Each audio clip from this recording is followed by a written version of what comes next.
Allô, chers amis de l'école de la famille Efata. Une fois de plus, bienvenue.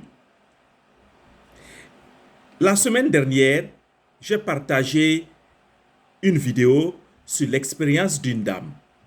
Je l'ai intitulée J'ai épousé un Européen. 5 ans plus tard, voici ce que je n'avais pas vu venir. Ceux qui n'ont pas encore vu cette vidéo, vous pouvez repartir. Et la semaine passée, il y a exactement 5 jours, vous allez voir exactement le titre. C'est l'expérience d'une jeune dame qui a épousé un Européen. Elle partage son vécu. Et je vous ai transmis ce vécu-là. 5 ans de mariage mixte. Et boum, une pluie de commentaires. J'ai vu des gens bienveillants, des gens karma agressifs, des gens moqueurs, et ça m'a posé une vraie question. Pourquoi on ne sait plus s'écouter sans se sentir attaqué? Comment est-ce que nous communiquons au sein de nos couples? Comment est-ce que nous communiquons au travail, avec nos voisins, dans la société de façon générale, lorsqu'on prend les transports communs, etc. Regardez, ce n'est pas... Et je vous donne déjà quelques exemples, mais je vais vous donner une panoplie d'exemples. Mais de but en blanc, quelqu'un qui dit ceci, ce n'est pas une histoire de race. Moi, ça fait 20 ans, ça marche. Allez travailler. Va te faire foutre. Alors aujourd'hui, je vais essayer de recadrer cela.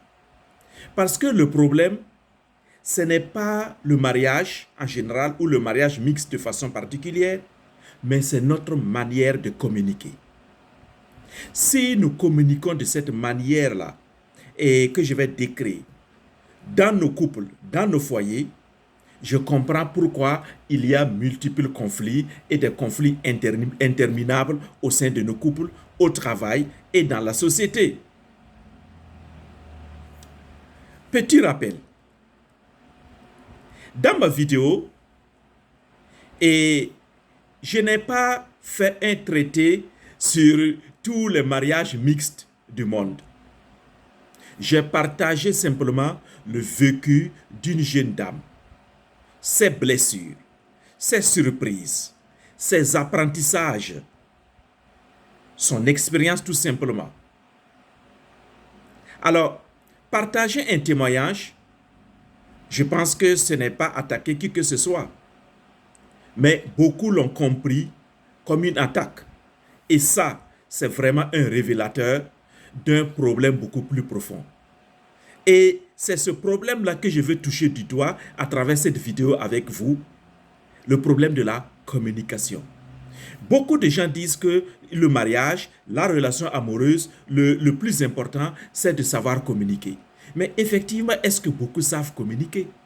Est-ce que beaucoup n'ont pas un schéma de pensée et de communication agressif?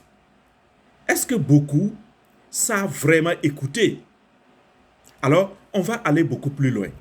De façon générale, ce que j'ai remarqué de ces commentaires-là et ce que je retiens, c'est que les gens ont effectivement un problème réel de communication. Les gens n'ont pas les bonnes habitudes d'une communication efficace et efficiente. Vous voyez, vous allez entendre les insultes. Dans les commentaires, j'ai vu des insultes. J'ai vu un manque de respect. Manque de respect non pas à mon égard, mais à l'égard de celle qui raconte son histoire. On se moque éperdument du vécu d'une jeune dame. Et est-ce que ce n'est pas comme ça que l'on réagit dans nos couples? Quand madame parle, on se moque éperdument. On la rabaisse. Ou quand monsieur parle, c'est la même attitude. On attaque. On attaque. On n'a pas de respect. Je vais vous donner des exemples concrets. Voilà. On amène un autre sujet. Donc, on fait carrément hors sujet. Moi, je me rappelle quand j'étais toujours au lycée, et mon professeur de français, on avait l'exercice, les devoirs de commentaires composés en français comme en philosophie. Et un jour, un élève a fait un commentaire composé assez long, mais vraiment riche. mais hors sujet. Et le professeur a dit ceci, tu as fait de grands pas en dehors de la route. Voilà ce que beaucoup de gens ont fait à travers leurs commentaires sur cette vidéo-là. Des expressions de la colère. Beaucoup ont exprimé leur colère, leur haine, des cris. Ils n'ont pas pris le temps même d'écouter la vidéo jusqu'au bout. Ils n'ont pas pris le temps d'écouter. Est-ce que dans votre couple-là, ce n'est pas ce que vous faites? Est-ce que vous n'interrompez pas votre conjoint parce que seulement vous avez saisi un mot ou bien une idée et vous jumpez dessus, vous bondissez là-dessus pour interrompre et boum, attaquer ou rabaisser, etc. Vous essayez de convaincre au lieu de vouloir comprendre avant de répondre. Alors, chers amis de l'école de la famille Fata, et on va être honnête, je vais être honnête. Honnête sur votre niveau de réactivité. Je vous donne un exemple. Quelqu'un qui dit dans son commentaire, ce n'est pas une histoire de race. Ok. Mais est-ce que j'ai dit que c'est une histoire de race? Est-ce que la jeune dame qui exprime, qui partage son vécu, a parlé d'histoire de race? Non. Elle a simplement parlé de son vécu. Elle n'a pas parlé de couleur. Pas du tout. Elle n'a pas dit que c'est parce qu'elle a épousé cette Européenne qui est de couleur blanche que cela lui pose problème. Elle n'a pas dit ça du tout. Voici un autre commentaire. Moi, ça fait 20 ans et tout se passe bien. Bravo, bravo, bravo. Sincèrement. Mais pourquoi tu penses que ton bonheur devrait annuler l'expérience d'une autre personne? Si tu réussis dans ton couple là depuis 20 ans, est-ce que cela empêche, est-ce que cela annule la réalité de la vie d'autres personnes? Vous voyez comment et quel schéma de pensée on a parfois? Et un qui est aigri et agressif ici dit, allez travailler. Vous devenez vieux avec des sujets de bas niveau.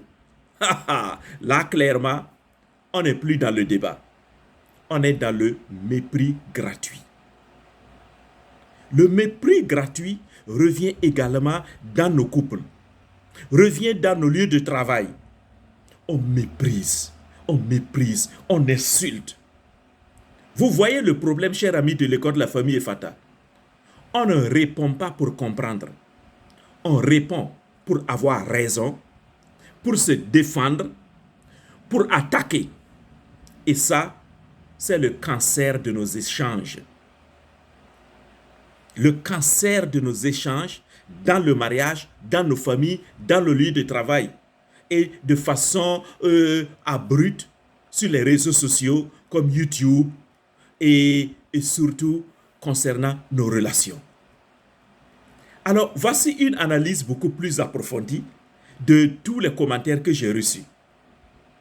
Oui, cela devrait nous aider à comprendre que la communication que nous valorisons tant n'est pas chose aisée, n'est pas la chose la plus partagée pour beaucoup de gens. Que ce soit dans le couple, que ce soit dans le lieu de travail ou la vie de tous les jours.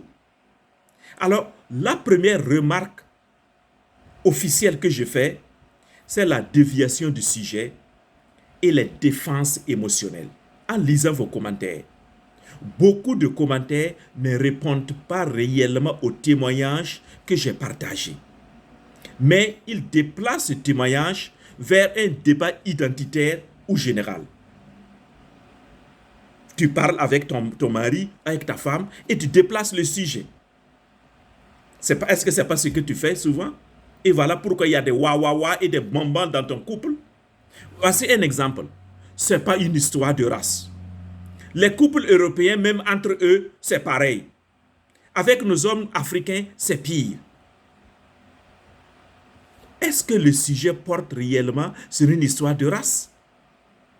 Ou bien entre Européens ou entre hommes africains ou c'est pire? Est-ce que la dame qui partage son expérience ici dit que quelque chose est pire dedans? Non, elle partage simplement ses expériences, ses blessures. Et au lieu d'écouter cela, on déplace. Parce qu'on n'est pas capable et on n'a pas une pensée assez focus. une pensée assez stable, une réflexion assez rigide dans la méthodologie, alors on déplace le sujet, on se met dans les défenses. Je vois clairement que certaines personnes ont ressenti mon partage là comme une attaque. Peut-être probablement contre leur mariage mixte, contre les Européens ou même contre les Africains. Alors, or que je partageais simplement le vécu d'une jeune dame. Deuxième remarque, grande remarque que je fais, ce sont les comparaisons et les jugements rapides. Les gens ont l'art de comparer et l'art de juger rapidement. C'est ce qui se ressort. Certains se placent dans un registre de preuves par expérience. Tu apportes ta preuve par ton expérience, mais ton expérience n'est pas un échantillon qui peut être généralisé. C'est ce que tu vis. D'accord. Mais est-ce que c'est ce que l'autre vit? Soyez un peu réaliste. Il y a une approche, une technique, un outil que j'utilise dans l'accompagnement. J'appelle cela client-centered approach. Une approche centrée sur la personne, sur mon client que j'accompagne. Ce n'est pas mon histoire à moi, c'est l'histoire de cette personne-là que je dois analyser, écouter.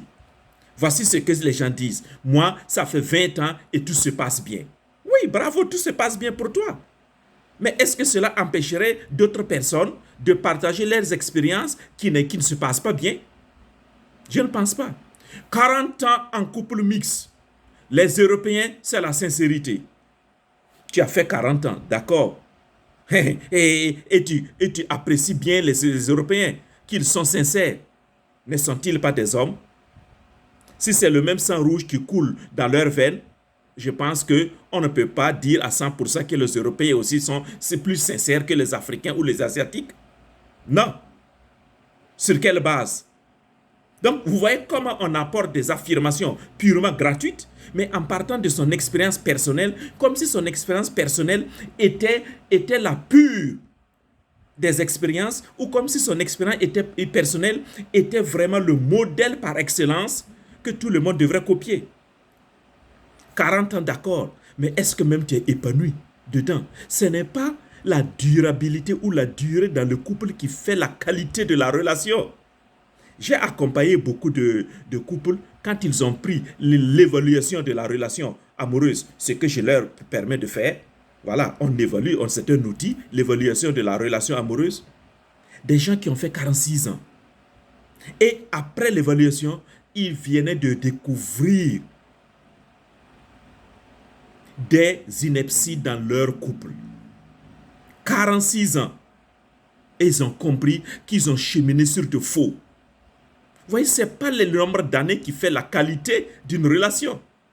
Il y en a qui ont vécu 50 ans de mariage, mais 50 ans, ils sont restés ensemble seulement pour sauvegarder quelque chose ou pour cacher quelque chose, mais ils sont sont pas épanouis dedans. Alors, je me rends compte que plutôt que d'écouter le vécu que j'ai partagé, beaucoup veulent le comparer ou le contredire. Ça peut être une façon de se protéger, pour ne pas se sentir visé.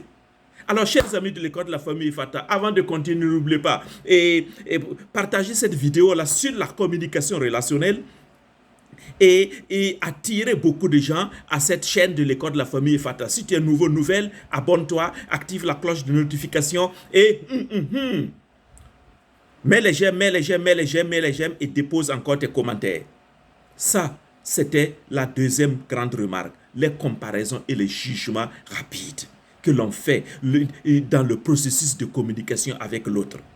Troisième grande remarque, l'agressivité et le mépris dans les réponses. Certains commentaires sont frontalement désobligeants ou moqueurs. Et c'est ce qu'on remarque aussi dans nos relations de tous les jours. Il y a des gens qui sont calibrés psychologiquement et spirituellement à être désobligeants ou moqueurs. Mais quel est le résultat de tout cela? Je prends un exemple que j'ai vu dans le commentaire. C'est une mise en scène. Du n'importe quoi. Allez travailler. Allez travailler. Comme si ce que je fais là n'était pas du travail. Je suis en train de partager les expériences que je reçois de mon travail d'accompagnateur spécialiste en évaluation des relations amoureuses et renforcement de couples. C'est ce que je fais tous les jours. Et combien de couples, Dieu seul sait combien de couples j'aide à rebondir dans ce monde, dans leur vie quotidienne. Et tu viens me dire, allez travailler. Mon cher. Hein? Donc vous voyez, l'agressivité et le mépris. Et cette agressivité-là aussi, il révèle un peu une certaine ignorance cachée quelque part. C'est le signe parfois que le sujet que je traite là touche à quelque chose de sensible. C'est pourquoi tu es agressif. C'est pourquoi tu es méprisant, désobligeant. Ça peut toucher peut-être à ton identité, à ta réussite de couple entre guillemets, à ton image personnelle. Toute agressivité cache souvent une insécurité quelque part. Mes amis, et enfin, quatrième remarque que je fais, le vrai problème de la communication, c'est la communication. Ce n'est pas une affaire de mariage mixte, ce n'est pas une affaire de relation en général. Ce qui se passe dans ces commentaires que j'ai notés là, c'est exactement ce qui détruit beaucoup de couples, les amis. On n'écoute pas pour comprendre. On écoute pour réagir, pour contredire, pour attaquer. Le vrai problème, c'est le manque d'écoute active. Globalement, ces commentaires montrent réellement que les gens ne savent pas communiquer sur des sujets émotionnellement chargés. Ils n'écoutent pas le témoignage pour le comprendre, mais ils écoutent seulement pour réagir. Et même là, beaucoup n'ont pas écouté la vidéo de bout en bout. Ils veulent défendre seulement un point de vue, leur histoire, leur identité. Cela montre également qu'il y a beaucoup de projections. Ils parlent plus d'eux que de l'expérience que je partage plutôt. Par exemple, un monsieur dans son couple là, en train de parler avec son épouse, et son épouse fait une projection parce qu'elle a vécu telle réalité. Elle projette l'expérience de monsieur sur sa propre réalité à elle. Et elle bondit là-dessus pour réagir. Ça ne fonctionne pas comme ça. Il n'y a aucune reformulation ou aucun questionnement pour comprendre. Les gens n'essaient pas de clarifier ce qu'ils entendent. Alors, en conclusion, il y a des mécanismes de défense. Les pires mécanismes de défense en communication, c'est quoi? La justification, la déviation, les attaques. Et cela fait qu'il n'y a plus de dialogue. On est comme sur un ring de boxe. Alors, vos relations amoureuses sont ainsi faites. C'est pourquoi il n'y a pas de dialogue, il n'y a pas de connexion. Il y a toujours des wawawa et des divorces dans les couples. Il n'y a même pas d'épanouissement, il n'y a même pas un grain de joie dans les relations amoureuses. Je vais être cash. Si dans votre couple, vous communiquez comme dans ces commentaires-là, ça va droit dans le mur. Parce qu'un couple, ce n'est pas un tribunal. Un couple, ce n'est pas un tribunal. C'est un espace où on doit pouvoir parler sans se faire crucifier. C'est un espace où on doit pouvoir parler sans être jugé. On doit se sentir accueilli, écouté. Et si vous répondez toujours en comparant, en attaquant, en minimisant, vous tuez la parole de votre conjoint ou de votre conjointe. Vous tuez même la confiance dans votre couple, chers amis de l'école de la famille Fata. Ici, je ne vais pas vous donner une leçon, une communication sur comment communiquer. Je reviendrai avec une autre vidéo plus tard. Alors, on fait comment? Simplement 3 éléments à retenir pour mieux communiquer la prochaine fois. Écouter pour comprendre, pas pour répondre. La communication, c'est d'abord l'écoute active.